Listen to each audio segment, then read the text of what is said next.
Dame, I know you don't like to talk about the injuries you've had and stuff, but you had a good shooting night tonight, and you were coming off a string of 4 games. I'm sure I don't have to tell you about it. I think it was 19% from three, which I don't think I've ever seen you do over more than a game or two. Yeah. Uh, can you tell us about your injuries and where you've been hurting and what's going on with that? Well, I had earlier in the season, I got in New York, I got kneed in my left knee, and then no, against New York, I got kneed in my right knee, and it was like pretty stiff and pretty sore that game. And then against OKC at OKC, I got kneed pretty hard in my left knee, so it was like it was like a bruise on both of my quad tendons, like where like the muscle, the bottom of my quad, and where my knee attach at. I got kneed in both knees in that spot, so it like caused swelling, and I just couldn't, like I just didn't have good flexibility in that area, so it was kind of limiting my movement. It was limiting like how I dip into my jump shot, so I wasn't able to get like my base wasn't the same when I was shooting the ball. And then against Dallas, I think the second game against Dallas, I got kneed in that same spot again, and it was already still like lingering soreness, but I was just kind of like feeling okay. And then once it got hit again, it just killed me. It was real sore, it was swollen. Um, and then the Miami game, at the end of the game, I got kneed in my right one again, and it was like the same thing. So I basically just had and dealing with that soreness of just my the quad tendon swelling up, but it wasn't painful. I think that's why I wasn't concerned with it. When I was playing, it wasn't painful. I could just feel that I was limited. My movement was limited. And then I also got in the second game against New Orleans at home, and during our homestand, Steven Adams like swiped down and hit my hand. So I had like a bruise in the palm of my right hand from that second game, and I kind of just, you know, I felt it, for the next few games. But I mean, in practice when I was going through my shooting routine and stuff like that, I could feel it, but I felt like it was fine. But I mean, obviously, it's going to play a part when both of my knees are bruised and my hand is sore. But I still felt like I give our team a better chance to win when I'm on the floor, and I didn't feel like none of those injuries were like I could make myself worse. It was just bruises and banged up.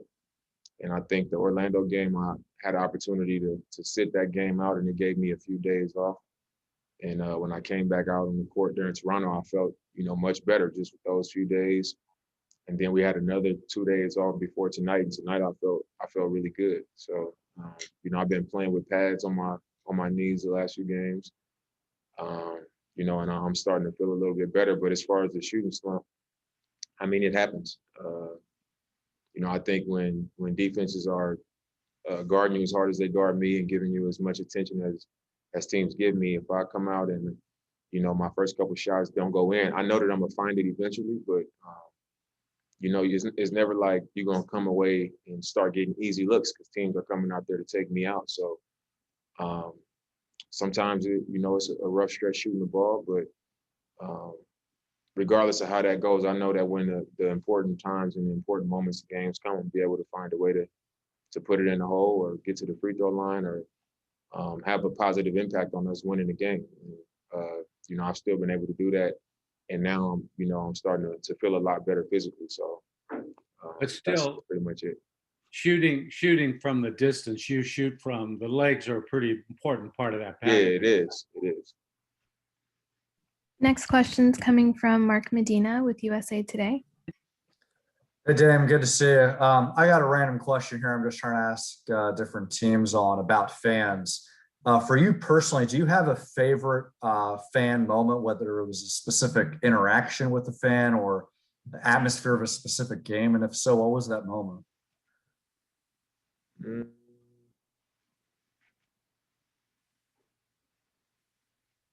I don't know if I have a favorite moment.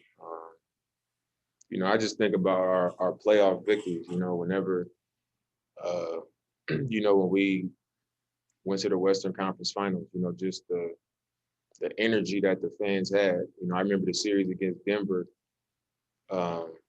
we were in a situation where it was like, this is the furthest that we've ever been. This is the furthest we've ever pushed into the postseason, and you can feel that intensity and that energy from our fans, like the excitement that they have, and like, we might make it, and that was like my first time seeing them with that, like that level of pride and that, that much care, like, we got this type of energy in the building, and you could, every call, every shot that we made, you can just feel it in the building, and you can see it on people's faces, how much it meant to them.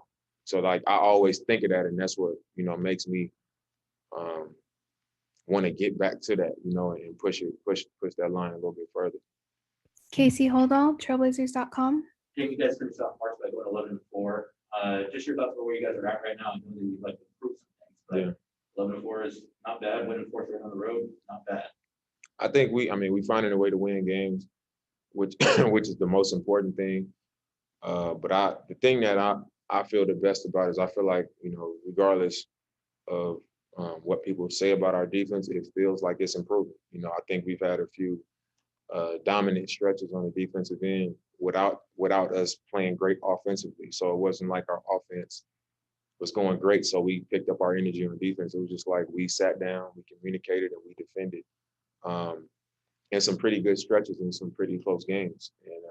And, I think that's, those are signs of growth. We just got to continue to put it together and not worry about, what we rank defensively and what people are saying about it. We just got to keep fighting the fight and taking that challenge and trying to improve. So I think that's my biggest takeaway is I can feel that, within our team. And after 3 games, how would you say the Norm is doing after winning? I think he's fitting in perfect, fitting in really easy. He gives us another guy who can handle the ball and attack the rim. Typically for us, I'm, one of the only guys who plays in the paint off the dribble. And, he's a slasher. He can play in pick and roll. He can make jumpers. Makes us even more versatile on the wing defensively. Able to block shots. He gets steals, and he's competitive. He cares about winning and contributing to the team. So I think all of those characteristics is just kind of like, it's been a smooth transition. I feel like we haven't had to go out of our way to try to make him fit. He just fits into our team. Jason Quick with The Athletic. Dame, for the people who maybe only casually watch you guys, can you explain the importance of Robert?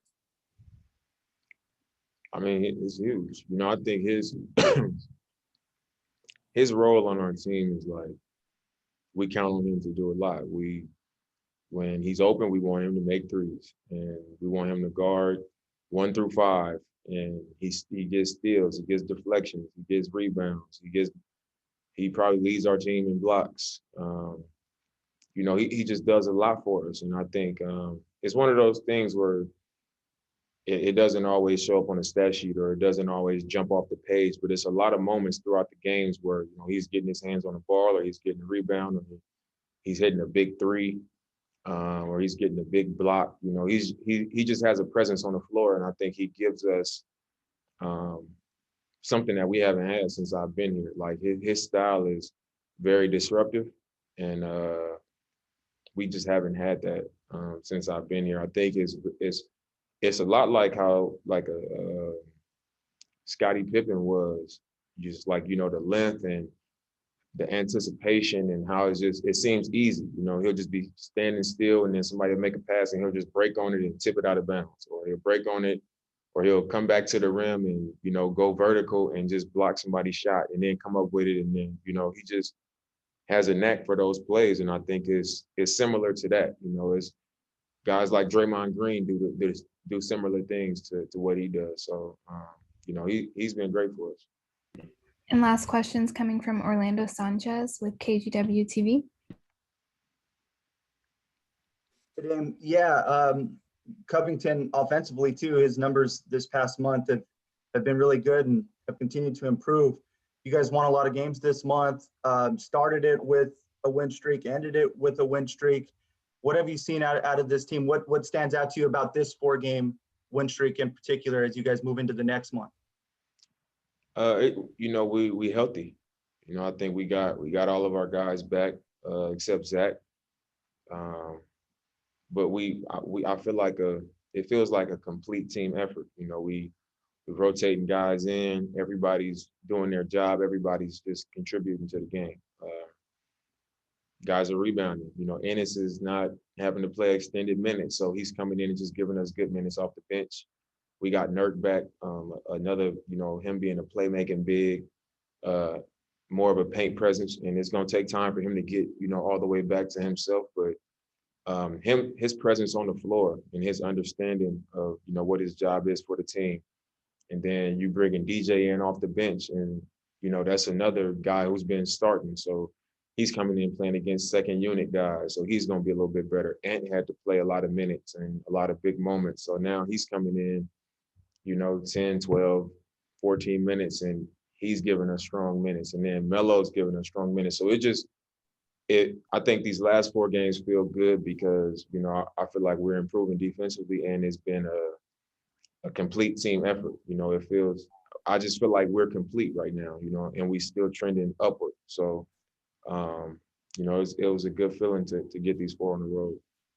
And that has to feel good, knowing that you've been waiting a long time to have this moment, to have everybody together, just kind of wondering how it would all fit together. I mean, we have good people on our team, and you know, I think that's one of our over the years, that's been one of our greatest strengths, is that, you know, we don't have guys who get a bad attitude. You know, Norm has been starting and DJ didn't pout. You know, I think against Toronto, he probably had one of his best games this season coming off the bench. And Ennis has been, you know, getting 15 and 15 and 20 and 20 and having a great season. And Nurk comes back and he goes to coming off the bench and he hasn't complained. He's had a smile on his face. You know, Melo can be having a big game, and then when he gets subbed out at the end of the game sometimes, you know, he comes out of the game and, you know, he's smiling on the bench and he cheering the team on. You know, Ant could hit a couple shots like he did in Toronto, and then I'm coming in to finish the game and take him out, and he's coming out. Guys just, you know, do their jobs and accept what it is for the team. And I think it really helped that when CJ and Nurk went down, you know, so many people had to step up and get comfortable in situations where they might have been a little more uncomfortable in before. And now that we're back at full strength, everybody's confidence is, you know, just a little bit higher. Everybody's a little bit more comfortable. Everybody just knows what's expected of them. And I think that's what I mean when I say it feels more complete. You know, everybody is coming in and knowing what they need to do, and they're doing it. And, you know, I think if we're able to sustain that and continue to improve, we'll continue to get the results that we're looking for.